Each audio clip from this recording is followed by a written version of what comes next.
डर सबको लगता है। कोहरा। 70 साल का नमन अपने पिता विजय से गोवा ट्रिप पर जाने की इजाजत मांग रहा था, लेकिन उसके पिता इसके सख्त खिलाफ थे। अरे यार पापा। यार हूं मैं तेरा। अरे बस इतना बताओ कि ट्रिप पर जाने दोगे या नहीं? नहीं, अब क्या स्टैम्प पेपर पे लिख कर दूं तुम्हें? ये सुनते ही नमन बाहर की तरफ जाने लगा। कहाँ जा रहे हो इतनी रात में?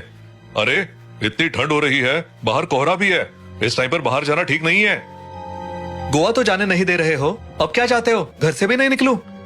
ये बोलकर नमन घर से बाहर निकल गया और उसने एक तेज आवाज के साथ दरवाजा बंद कर दिया। जनवरी की ठंडी रात थी। कोहरा इतना घना था कि हाथ को हाथ नहीं सूझ रहा था। सांसें भाप बनकर बाहर निकल रही थी और दूर कहीं से कुत्तों के भौंकने की आवाज भी आ रही थी। क्या बोरिंग जिंदगी है यार। घर पर रहो तो पापा का लेक्चर सुनो और बाहर आओ तो ये डरावना सन्नाटा। नमन गगन के घर की ओर बढ़ा। सड़कों पर अजीब सी वीरानी थी। कोहरा इतना घना था कि सड़क पर लगी स्ट्रीट लाइट्स भी धुंधली लग रही थी। अचानक उसे ऐसा महसूस हुआ जैसे कोई उसके पीछे चल रहा हो। उसने पलट कर देखा, लेकिन वहां कोई नहीं था। उसकी चाल तेज हो गई। अरे ये क्या सोच रहा हूँ मैं? कुछ नहीं है, शायद मेरा वहम होगा। वो भागता हुआ गगन के घर पहुंचा। गगन, ओ गगन, जल्दी बाहर आ। अरे क्या हुआ? इतनी रात में क्यों चिल्ला रहा है? यार बहुत गुस्सा आ रहा है। पापा गोवा ट्रिप पर नहीं जाने दे रहे। चल कहीं बाहर चलते हैं, लंबी ड्राइव पर। मेरा मूड ठीक करना पड़ेगा तुझे। तूने टाइम देखा है और बाहर कितना घना कोहरा है। मम्मी पापा तो जाने नहीं देंगे। अबे यार बहाने मत बना। चल तू अपनी गाड़ी निकाल, कोई नहीं रोकेगा। गगन बेटा, इतनी रात में बाहर मत जाना। कोहरा बहुत है, कोई भी हादसा हो सकता है। मम्मी मैं संभाल लूंगा। नमन का मूड खराब है, बस थोड़ी देर में वापस आ जाएंगे। अरे गगन मेरी बात तो सुन। गगन बीच में ही उनकी बात काटता है और गाड़ी की चाबी उठा लेता है। वो दोनों गाड़ी लेकर हीरा के घर पहुंचे। हीरा के पिता प्रदीप भी उसे रोकने की कोशिश करने लगे। बेटा, इतनी रात में कोहरा और ठंड है, बाहर जाना ठीक नहीं है। अरे पापा डरिए मत, हम जल्दी वापस आ जाएंगे।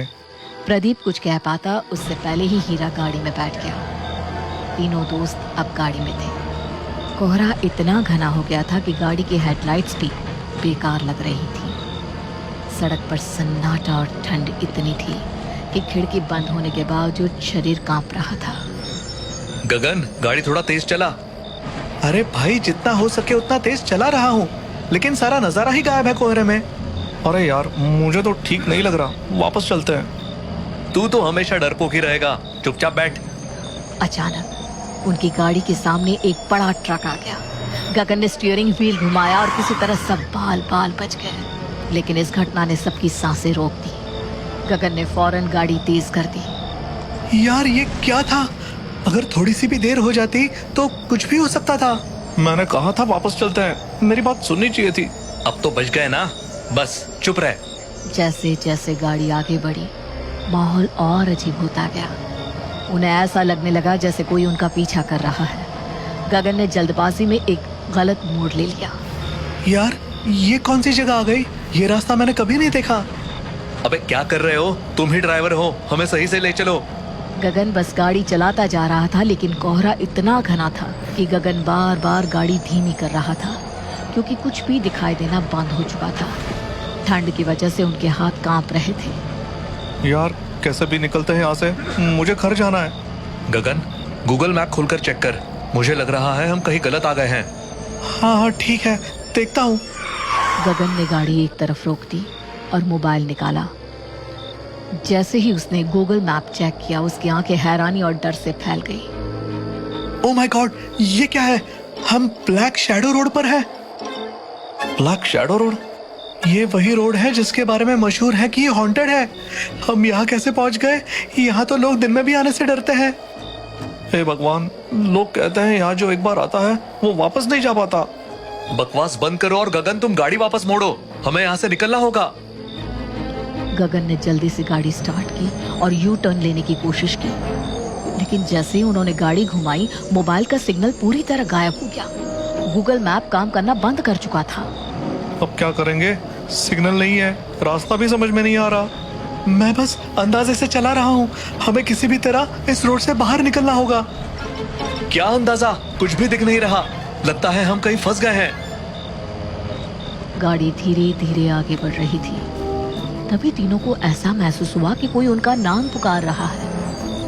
आवाज धुंधली थी लेकिन हर तरफ से आ रही थी। गगन, नमन, हीरा, तुम्हारा समय आ गया है। तुमने सुना? किसी ने मेरा नाम लिया। तेरा ही क्यों? मैंने भी सुना। वो आवाज तो मुझे भी बुला रही थी। चुप रहो, कुछ नहीं है। ये बस हमारा वहम है। इस रोड पर यही होता है। तभी अचानक गाड़ी एक झटके के साथ बंद हो गई और कोहरा छटने लगा। वो एक कब्रिस्तान के किनारे थे, पर उन्होंने ये नोटिस नहीं किया था। गगन, गाड़ी जल्दी स्टार्ट कर। गाड़ी स्टार्ट नहीं हो रही। देखो, वहां रोशनी है। वो क्या है? कहीं कोई इंसान तो नहीं? चलो देखते हैं। हाँ, हो सकता है कोई मदद मिल जाए। चलो तीनों लोग चलकर देखते हैं। तीनों दोस्त धीरे धीरे उस रोशनी की तरफ बढ़ने लगे। हर कदम के साथ उनकी धड़कनें तेज हो रही थी। जैसे ही वे उस रोशनी के पास पहुंचे, तब उन्हें पता चला कि वो एक कब्र है और वो कब्रिस्तान में खड़े हैं। लेकिन अब देर हो चुकी थी।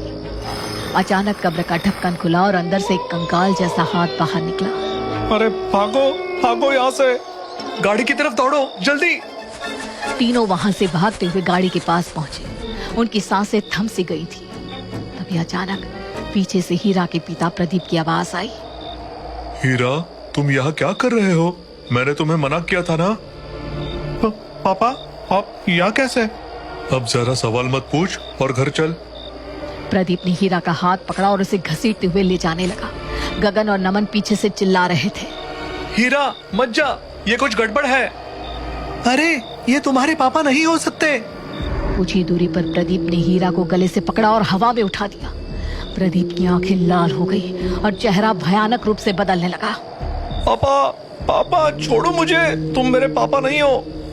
गगन, जल्दी कुछ करो, ये कोई भूत है। पर तभी कोहरा दोबारा घना हो गया। गगन और नमन को कुछ भी दिखाई नहीं दे रहा था। बस हीरा की चीखें सुनाई दे रही थी। हीरा को उठाए हुए वो भूत कोहरे में गायब हो गया। हीरा की चीखें कोहरे में गूंज रही थी। गगन और नमन ने हिम्मत जुटाई और उसकी तरफ दौड़ने लगे। लेकिन भागते भागते वे एक दूसरे से बिछड़ गए। गगन, कहाँ हो तुम? यहाँ हूँ, तुम मेरी आवाज की तरफ आओ। मैं कोशिश कर रहा हूँ, कुछ भी साफ नहीं दिख रहा। गगन ने नमन की आवाज की दिशा में बढ़ना शुरू किया।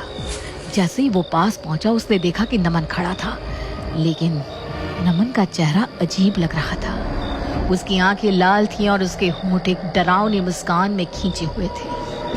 नमन, तुम ठीक हो? तुम हीरा को छोड़कर आ गए? तुम अच्छे दोस्त नहीं हो गगन। गगन समझ गया कि ये नमन नहीं, वही भूत था। वो जोर से चिल्लाया और पीछे की तरफ भागने लगा। भागते भागते वो अचानक किसी चीज से टकराया। उसने देखा कि वो उसकी कार थी। भगवान का शुक्र है, कम से कम गाड़ी तक तो पहुंचे। गगन जल्दी से गाड़ी में बैठा और उसे स्टार्ट करने की कोशिश करने लगा। इस बार गाड़ी स्टार्ट हो गई। उसने राहत की सांस ली और गाड़ी आगे बढ़ाई। लेकिन तभी अचानक सामने नमन आ गया। गगन, मुझे भी गाड़ी में बैठा लो। नहीं, मैं तुम पर भरोसा नहीं कर सकता। तुम वही भूत हो। मैं भूत नहीं हूँ, मैं ही तुम्हारा दोस्त हूँ। नहीं। नमन ने गुस्से में गाड़ी की खिड़की का शीशा तोड़ और दरवाजा खोलकर अंदर आ गया। तुम सच में नमन हो? हाँ हाँ, मैं ही हूँ। जल्दी करो, गाड़ी तेज चलाओ, यहाँ से निकलना होगा। गगन ने गाड़ी तेज भगानी शुरू कर दी। कोहरा इतना घना था कि आगे कुछ भी नहीं दिखाई दे रहा था। तभी पीछे से एक डरावनी आवाज आई। अपने दोस्त हीरा को छोड़कर भाग रहे हो?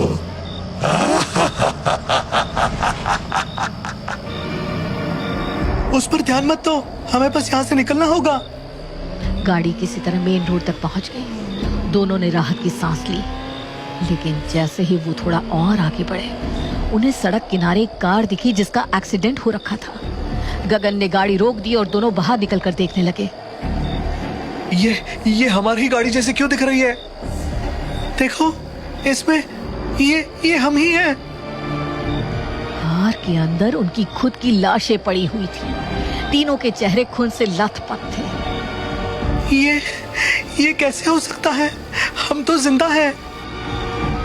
What the hell? पीछे से वही डरावनी आवाज फिर गूंजी। उन्होंने मुड़कर देखा।